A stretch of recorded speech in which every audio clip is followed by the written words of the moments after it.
जय हिंद। मैं प्रवीण कुमार, आप सबों का आपके अपने YouTube चैनल मार्गदर्शन फैमिली में हार्दिक स्वागत एवं अभिनंदन है। आज मैं इस वीडियो में बात करूंगा कि CTET या अदर जो TET का एग्ज़ाम होता है उसमें लैंग्वेज 2 जो संस्कृत रखते हैं उनके लिए यह वीडियो काफ़ी हेल्पफुल है और इम्पोर्टेंट है, क्योंकि हर साल जो CTET की एग्ज़ाम होती है हर 6 महीने पे होती है। उसमें 2 पेपर कंडक्ट करवाए जाते हैं, पेपर 1 एंड पेपर 2 कंडक्ट करवाए जाते हैं। तो इन दोनों पेपर में संस्कृत जो लैंग्वेज 2 में रखते हैं उनके लिए काफ़ी बेहद ही महत्वपूर्ण होगा, क्योंकि ये जो टॉपिक है प्रत्यय प्रकरण, प्रत्यय हर साल 1 या 2 नंबर का पूछा जाता है हर पेपर में। तो मात्र एक वीडियो देखने से आपको 1 या 2 नंबर आपका कंप्लीट हो जाएगा CTET के पेपर में। तो चलिए अब इस टॉपिक पे देखते हैं, आगे आते हैं। उससे पहले जो भी चैनल पर नए हैं तो चैनल को सब्सक्राइब कर ले और बेल आइकन के बटन को दबा ले, ताकि कोई भी नई वीडियो का नोटिफिकेशन आपको मिलता रहे। दोस्तों, सबसे बड़ी खुशखबरी की बात यह है, ये जो संस्कृत का मैं धमाका सीरीज लेकर आया हूँ। धमाका सीरीज के अंतर्गत आपको फ्री में मुफ्त में सब कुछ मिलेंगे, यानी संस्कृत का जो पेडागोजी है, पैसेजेस कैसे बनाते हैं, वो सारे तरीके आपको बताए जाएंगे और एकदम सरल एवं आसान भाषा में समझाया जाएगा। तो चलिए अब हम देखते हैं प्रत्यय के बारे में। प्रत्यय प्रकरण यानी प्रत्यय कहते किसे हैं। तो देखिए, प्रतीयते विधीयते इति प्रत्ययः, यानी कि अर्थात जो वर्ण या वर्ण समूह किसी धातु या शब्द के अंत में जुड़कर नए अर्थ की प्रतीति कराते हैं, यानी कि अनुभव कराते हैं, बोध कराते हैं, प्रत्यय कहलाते हैं। देखिए, प्रत्यय जो होते हैं कितने टाइप्स के होते हैं। तो प्रत्यय जो होते हैं 2 प्रकार के होते हैं। कौन कौन से? कृदंत प्रत्यय होते हैं और दूसरा तद्धित प्रत्यय होते हैं। तो आगे हम देखते हैं कृदंत प्रत्यय किसे कहते हैं। तो देखिए, कृदंत प्रत्यय, जो प्रत्यय क्रिया या धातु के अंत में प्रयुक्त होकर नए शब्द बनाते हैं उन्हें कृत प्रत्यय कहा जाता है, और उनके मेल से बने शब्द को कृदंत कहते हैं। ठीक है। अब दूसरा देखते हैं तद्धित प्रत्यय क्या होता है। संज्ञा या विशेषण के अंत में लगने वाले प्रत्यय को तद्धित प्रत्यय कहा जाता है। इस प्रकार बने शब्द को तद्धितांत कहते हैं। तो देखिए, यहाँ से 2 बातें निकल के आ रही है कि कृदंत प्रत्यय किसे कहते हैं। जो प्रत्यय क्रिया या धातु के अंत में लगे तो कृदंत कहलाता है। दूसरी देखते हैं कि तद्धित प्रत्यय क्या होता है। संज्ञा या विशेषण के अंत में जो लगता है वो तद्धित प्रत्यय कहलाता है। चलिए अब हम प्रत्यय के प्रकार में आते हैं, देखते हैं कि प्रत्यय क्या होता है, तो आगे हम देखेंगे। तो देखिए, थोड़ा सा और सरल भाषा में देख लेते हैं कि प्रत्यय जो होते हैं 3 प्रकार के प्रत्यय होते हैं। उसमें देख लेते हैं कृदंत, तद्धित और सत्री प्रत्यय क्या होता है, इसके बारे में देख लेते हैं। तो देखिए, कृदंत में कौन कौन सा होता है, जैसे कत्वा, लयप, तुमून, कत, अक्त, अत्वतु, तव्यत, अनियर, सत्री और सानच, ये सब जो प्रत्यय होता है वो क्या होता है, कृदंत में होता है। तद्धित में देखते हैं तो ये जो होता है केवल शब्दों में प्रयुक्त होते हैं। कौन सा? तद्धित होता है। आगे हम देखते हैं स्त्री प्रत्यय केवल पुल्लिंग शब्दों के लिए प्रयुक्त होते हैं, तो इसके बारे में नहीं देखना है। अगर आपको क्वेश्चन में आएगा तो फिर अगले वीडियो में मैं बता दूंगा। तो देखिए, आगे देखते हैं अक्त्वा प्रत्यय जो है। अक्त्वा प्रत्यय क्या होता है। तो देखिए, अक्त्वा प्रत्यय जो होता है शब्द के अंत किसी धातु के अंत में क्या लगा रहता है, त्वा लगा रहता है। क्या लगा रहता है? क का, आधा क का जो होता है लोप हो जाता है, और आधा तो और वा क्या लगा रहता है, आधा तो वा लगा रहता है। जैसे यहाँ पे इसका अर्थ होता है कर, लास्ट में क्या होता है, कर लगा रहता है। जैसे इसको एग्जाम्पल के तौर पे देखते हैं। हंस में क्या लगाएं, हंस में हंसित्वा हो जाएगा, हंसकर हो जाएगा। पठ में पठित्वा हो जाएगा, पठकर हो जाएगा। नम में नत्वा हो जाएगा, नमस्कार करके हो जाएगा। आगे देखते हैं वद में उदित्वा हो जाएगा और बोलकर हो जाएगा। ग्रह में गृहीत्वा हो जाएगा, लेकर हो जाएगा। प्रच्छ में पृष्ठवा हो जाएगा और पूछकर हो जाएगा। ठीक है। चलिए आगे देखते हैं हम लयप प्रत्यय के बारे में आते हैं। देखिए, कौन सा प्रत्यय? लयप प्रत्यय। तो लयप में क्या होता है, लास्ट में यो रहता है। क्या रहता है? प्रत्यय जिस वर्ड में लगा रहेगा उसमें यो रहेगा, तो हम पहचानेंगे लयप प्रत्यय रहता है। अब आपसे कहेगा कि अनुभूया में कौन सा प्रत्यय है, तो कौन सा प्रत्यय है? ये लयप प्रत्यय है, और उसमें धातु कौन सा है, तो अनु है। ठीक है। तो इसके अंत में होता है करके। ठीक है। तो देखिए, अनु उपसर्ग से कौन सा प्रत्यय बनेगा? अनु भूय बनेगा, आ से आदाय बनेगा, उत से उत्पय बनेगा, प्र से प्रस्थाय बनेगा, आ से आगत्य बनेगा, प्र से प्रनम्य बनेगा, सम से संपठ्य बनेगा, सम से संस्कृत बनेगा, ये सब बनेगा। इसको आप देख लीजिएगा, एक बार देख लेना जरूरी है, क्योंकि देख लेंगे तो आपको बेनिफिट होगा। चलिए अब हम आगे आते हैं, तुमुन के बारे में देखते हैं। तो देखिए अगला प्रत्यय जो तुमुन है, क्या है अगला प्रत्यय जो तुमुन है? तो तुमुन के बारे में देखते हैं। तो देखिए तुमुन में क्या होता है, तुमुन में क्या होता है, देखिए यहाँ पे आगे देखते हैं हम।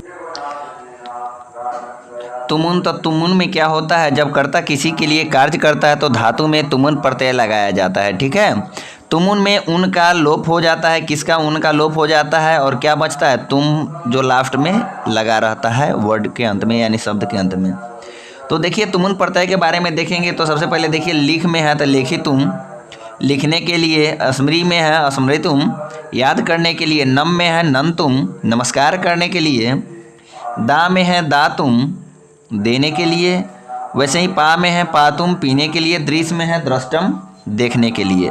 तो इस तरह से देख सकते हैं कि जिस क्रिया के अंत में तुम लगा रहे तो उसमें कौन सा प्रत्यय होता है? तुमुन प्रत्यय होता है। ठीक है, अब हम आगे देखते हैं अक्त और अतवतु प्रत्यय क्या होता है। उसको अक्त को जैसे कत लिखा रहता है तो उसे क्या कत लिखा रहता है, उसे अक्त पढ़ते हैं। तो आगे देखते हैं, ये दोनों प्रत्यय लगने के बाद धातुओं का प्रयोग भूतकालिक क्रियापदों के समान होता है, अर्थात जो शब्द में ये लगाए प्रत्यय लगाकर बनाए जाते हैं उन शब्दों का प्रयोग भूतकाल के लिए होता है। अक्त में त शेष रहता है और अतवतु में क्या रहता है? तवत शेष रहता है। यहाँ ध्यान देने योग्य बात है कि अक्त जो है उसमें क्या शेष रहता है? बाद में त लगा रहता है, और यहाँ जो अतवतु है यानी कतवतु जो हम लोग पढ़ते हैं, क्या पढ़ते हैं? अक्त में त लगा रहता है,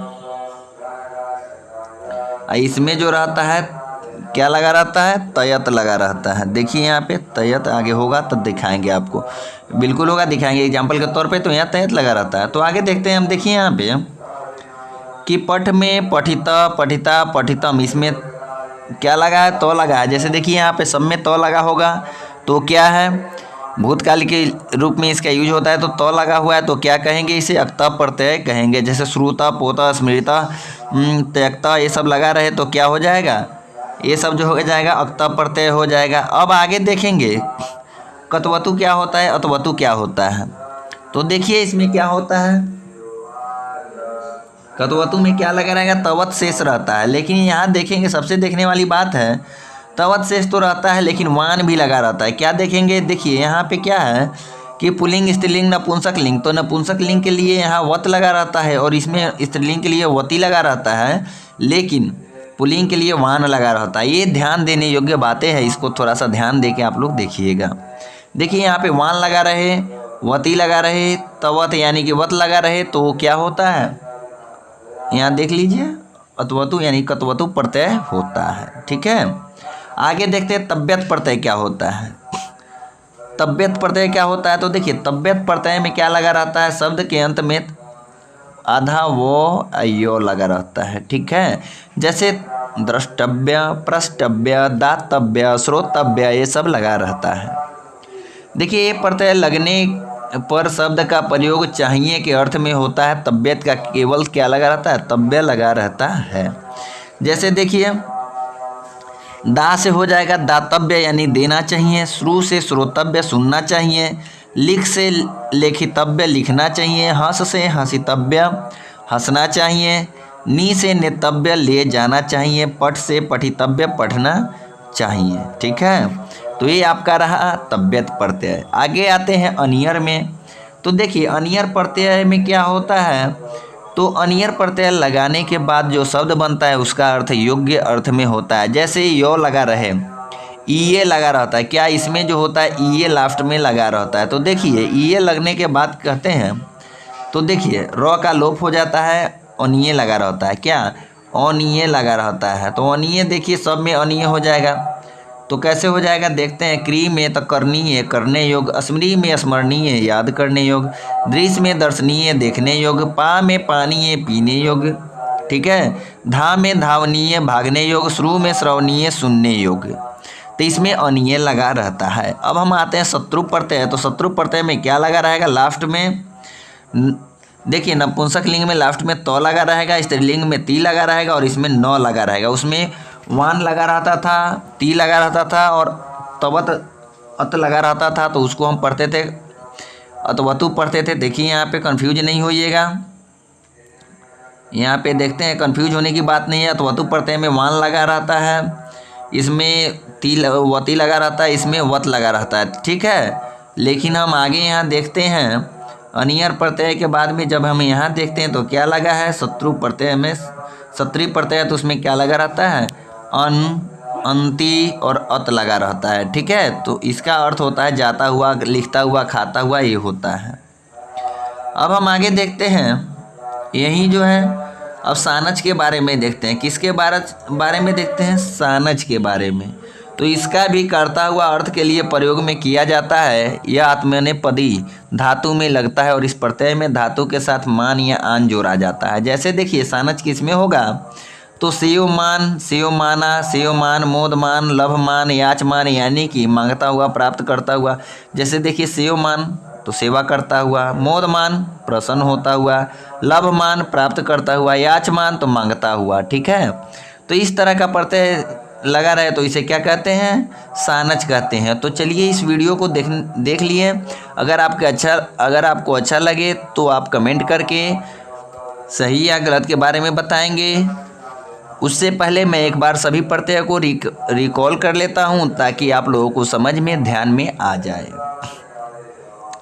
सिंपल से तरीके से देख लेता हूं। सबसे पहले अक्त्वा प्रत्यय, जिस प्रत्यय वाले क्रिया के अंत में त्वा लगा हो, क्या लगा हो? आधा तो वा त्वा लगा हो तो वो क्या होता है? वो क्या होता है? अक्त्वा प्रत्यय होता है। आगे लयप में देखते हैं तो अंत में क्या लगा हो? यो लगा हो। देखिए सब में यो लगा हुआ है तो ये क्या होता है? लयप प्रत्यय होता है। अब तुमुन में देखते हैं तो देखिए सब में क्या लगा हो? तुम लगा रहता है, ठीक है। तो एक यहाँ पे दृश्य है, तो दृश्य का जो बनाते हैं दृष्टम हो जाता है, तो इसमें क्या होता है? तुमुन प्रत्यय लगा होता है। चलिए अब हम आगे देखते हैं अक्त प्रत्यय में। तो अक्त में क्या होता है? तह लगा होता है। क्या होता है? तो शेष रहता है या तवत शेष रहता है, ठीक है। अतवतु में देखते हैं तो पुल्लिंग में वान लगा रहता है, स्त्रीलिंग में वती लगा रहता है और इसमें वत लगा रहता है। ये जो होता है भूतकाल के लिए प्रयोग होता है। आगे देखते हैं तब्यत प्रत्यय में क्या लगा रहता है? आधा वो यो लगा रहता है, ठीक है। जैसे देखिए द्रष्टव्य, प्रष्टव्य, दातव्य, नंतव्य, ये सब होता है। अनियर में क्या लगा रहता है? अनिय लगा रहता है। क्या होता है? अनिय लगा रहता है। तो उसमें र का लोप हो जाता है, अनिय लगा रहता है। जैसे देखिए करणीय, स्मरणीय, दर्शनीय, पानीय, भवनीय, स्थानीय आदि। आगे हम देखते हैं क्षत्रिय प्रत्यय किस में होता है? तो क्षत्रिय प्रत्यय जो होता है उसमें नौ शेष रहता है। जैसे देखिए गच्छन, लिखन, धावन, ये सब है, ठीक है।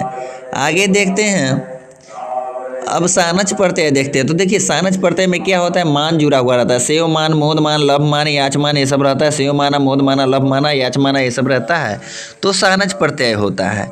तो आशा करते हैं कि यह वीडियो आप लोगों को पसंद आया होगा। कमेंट करके आप रिप्लाई जरूर दीजिएगा। आपको पैसेज पर आधारित जो क्वेश्चन होगा सारा आपको बताया जाएगा। ये जो सीरीज चल रही है धमाका सीरीज चल रही है। कौन सी सीरीज? धमाका सीरीज मैं लेकर आया हूँ। उसके अंतर्गत आपको संस्कृत का सारा जो सीरीज कहने का मतलब है 10-15 वीडियो का जो सीरीज होगा, 15 नहीं 15 से 20 वीडियो का सीरीज होगा। उसमें पेडागोजी एंड पैसेज दोनों रहेगा, उसको मैं आपको पूरा करवाऊँगा। तो आज के लिए इतना ही। फिर मिलते हैं अगले वीडियो में नए अपडेट के साथ, नए टॉपिक के साथ। तब तक के लिए इतना ही। जो भी चैनल पर नए हैं तो चैनल को सब्सक्राइब कर ले और बेल आइकन के बटन को दबा ले ताकि सीटेट के से रिलेटेड जो भी सीटेट या अदर टीईटी जो अदर स्टेट का जो टीईटी होता है उससे संबंधित कोई भी न्यूज़ या उससे संबंधित स्टडी मटेरियल आपको मिल सके।